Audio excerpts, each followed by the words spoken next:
사랑하는 기쁨의 교회 성도 여러분, 안녕하세요. 오늘은 다 같이 우리 호세아서 8장의 말씀을 묵상하도록 하겠습니다. 제가 7절까지의 말씀을 읽겠습니다. 나팔을 내 입에 댈지어다. 원수가 독수리처럼 여호와의 집에 덮치리니 이는 그들이 내 언약을 어기며 내 율법을 범함이로다. 그들이 장차 내게 부르짖기를 나의 하나님이여 우리 이스라엘이 주를 아나이다 하니 이스라엘이 이미 선을 버렸으니 원수가 그를 따를 것이라. 그들이 왕들을 세웠으나 내게서 난 것이 아니며 그들이 지도자들을 세웠으나 내가 모르는 바이며 그들이 또 그 은금으로 자기를 위하여 우상을 만들었나니 결국은 파괴되고 말리라. 사마리아여 내 송아지는 버려졌느니라. 내 진노가 무리를 향하여 타오르나니 그들이 어느 때에야 무죄하겠느냐. 이것은 이스라엘에서 나고 장인이 만든 것이라. 참신이 아니니 사마리아의 송아지가 산산조각이 나리라.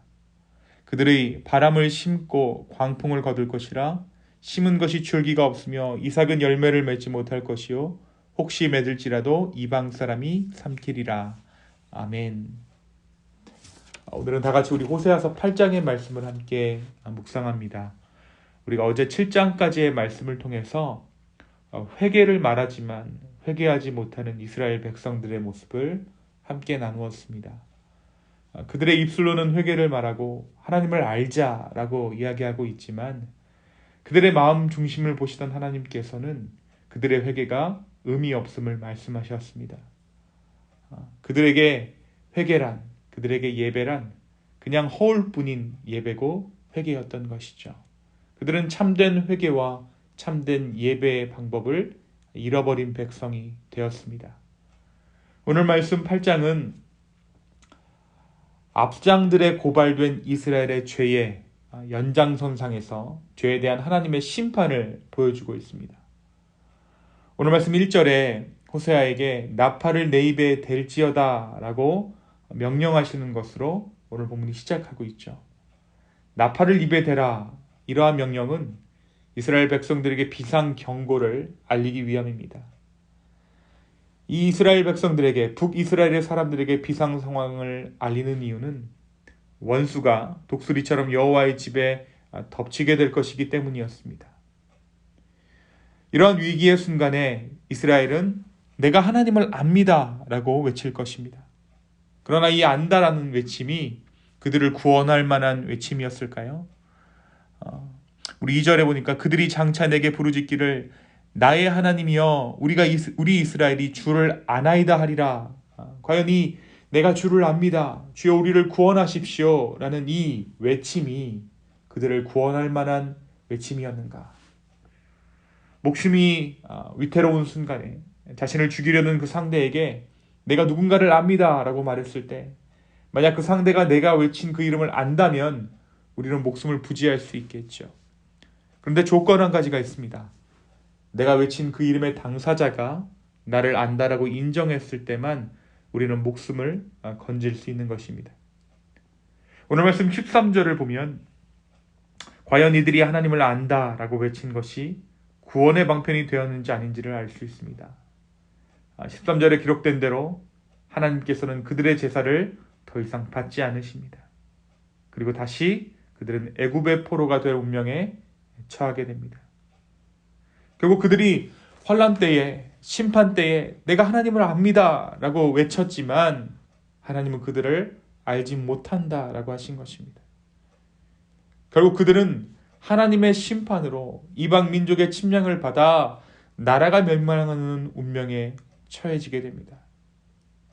분명 하나님께서는 하나의 이스라엘을 세우셨죠. 솔로몬 때까지 그들은 하나의 이스라엘로서 하나님의 언약 백성의 역사를 써내려갔습니다.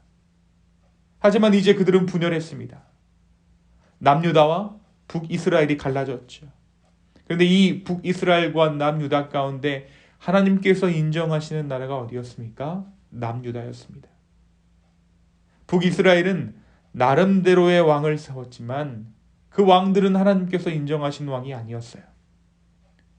하나님은 지금 이스라엘에게 그 책임을 묻고 계십니다.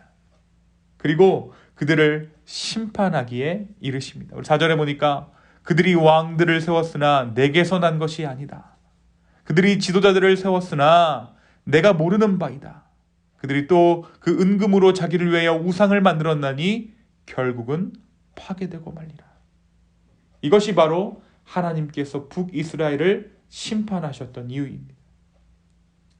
그러나 오늘 우리는 이 8장의 메시지를 묵상할 때 호세아서 전체의 맥락 안에서 묵상해야 할 것입니다. 호세아는 음란한 여인 고멜과 결혼했습니다. 그리고 아내 고멜은 결혼 후에도 수차례 가출을 감행하게 됩니다. 그러나 그때마다 이 아내가 이 고멜이 집을 나갈 때마다 호세아는 이 고멜을 찾아내서 값을 지불하고 고멜을 집으로 되찾아옵니다. 이 맥락 안에서 이 호세아서의 전체 이 이야기 안에서 오늘 말씀 이 8장을 묵상해 보면 하나님께서 말씀하시는 이스라엘을 향한 심판은 회복을 전제로 한다는 것을 알 수 있습니다. 이 회복이 무엇입니까? 다시 이스라엘이 하나가 되는 것이죠. 이것은 결코 북이스라엘이 원하는 방식으로서의 회복은 아니었습니다. 이 회복은 하나님 방식으로의 회복입니다. 이 전쟁과 심판, 이 모든 것은 이 하나님의 회복의 계획 안에 진행되고 있는 것입니다. 사랑하는 기쁨의 교회 성도 여러분, 그리고 오늘 이 말씀을 듣고 계시는 믿음의 성도 여러분, 믿는 자의 환난은 심판이 아닌 회복이다라고 말할 수 있는 이유가 여기에 있습니다. 믿는 자의 환난은 심판이 아닌 회복의 과정일 수 있다는 것이죠. 환난 가운데 나의 마음이 높아져 있는 부분은 없는지 우리는 바라보아야 할 것입니다. 위기 가운데 인생에 정말 하나님의 심판이 임하는 것 같은 그러한 순간에 내가 이웃에게 했던 행동이나 말들을 우리는 돌아보아야 합니다. 그리고 무엇보다 환난 끝에, 위기 끝에 나를 회복시키실 그 하나님의 은혜를 우리는 붙잡아야 할 것입니다.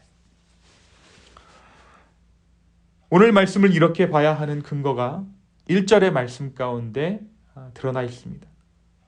오늘 말씀 1절에서 하나님은 심판을 예고하는 이스라엘을 향해 무엇이라고 부르십니까?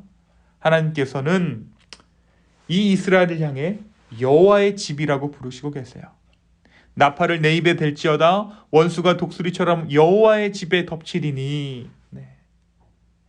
이들이 배역하여도 이 북이스라엘이 하나님의 언약을 무시하고 자신들의 왕조를 세우고 자신들의 왕들을 세울지라도 하나님은 여전히 그들과의 언약을 기억하시고 이스라엘을 자신의 집, 자신의 거주지 삼으시겠다는 의미입니다. 오늘 이 하나님의 은혜를 붙잡는 저와 여러분 되기를 소망합니다. 또한 오늘 말씀은 나라의 운명을 지속시키기 위한 이스라엘의 노력이 모두 허사로 돌아가게 됨을 말합니다. 이스라엘은 하나님의 나라라는 그 모든 구색을 갖추었습니다. 왕들을 세우고 지도자들을 세우고 또 은금으로 신상을 세웁니다. 당시 국제관계에 있어도 꼼꼼하게 이웃 나라들과 좋은 관계를 유지하려 했던 것이 이 북이스라엘입니다. 어떻게 보면 남유다보다도 더 발빠르게 다른 나라들을 포섭하기 위해 화친을 맺기 위해 노력했던 것이 이 북이스라엘이죠. 하지만 하나님께서는 그들의 재단을 인정하지 않으셨어요. 또한 그들이 좋은 관계를 가지려고 했던 이방 민족에 의해서 이 북이스라엘이 무너졌다는 사실을 우리는 명심해야 할 것입니다. 사랑하는 기쁨의 교회 성도 여러분, 우리는 인생을 살아가면서 여러 가지 나의 방법들을 간구하며 또 그 방법이 나를 구원해 줄 것이라 생각합니다. 때로는 그 방법들이 하나님께서 주시는 지혜라고 생각될 때도 있습니다. 그러나 오늘 말씀 이 호세아서 8장은 우리에게 이렇게 이야기합니다. 하나님의 사람은, 하나님의 백성은 하나님께서 주관하시는 역사를 인정해야 한다. 하나님의 인도하심을 끝까지 의지해야 한다는 것이죠. 하나님의 백성답게 살아야 하는 그 대의를 저버린 채 구색만 갖춘 이스라엘은 결국 하나님의 심판을 면할 수 없게 됩니다. 우리는 인생에서 수많은 반전의 계기들을 만들려고 했습니다. 그러나 결국 회복의 계기는 우리 주님께서 주시는 것입니다. 나의 계획, 나의 방법, 나의 술수를 넘어 하나님의 뜻을 구하며 하나님의 때를 기다릴 수 있는 저와 여러분 되기를 소망합니다. 그리고 그 하나님의 섭리를 알았을 때, 그 뜻을 깨달았을 때 지체 없이 순종하여 하나님의 목적을 이루는 우리가 되기를 소망합니다. 오늘 우리의 기도가 하나님의 마음을 알게 할 것입니다. 오늘 우리의 삶이 하나님 앞에 소망의 기회가 되는 이 하루가 될 수 있기를 예수님의 이름으로 축원합니다. 이 시간 함께 기도하겠습니다. 주님, 오늘 우리의 삶을 구원하여 주십시오. 나의 삶의 환난과 위기가 멸망이 아니고 심판이 아니라 하나님의 구원의 프로세스 가운데 있다는 것을 우리가 믿음으로 화답합니다. 성령님, 오늘 우리의 삶을 인도하여 주십시오. 또한 이 시간 나의 방법, 나의 생각, 나의 계획들을 아버지 앞에 내려놓습니다.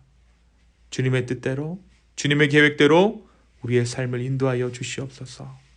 감사합니다. 이 모든 말씀 살아서 역사하시는 예수님의 이름으로 기도하였습니다. 아멘.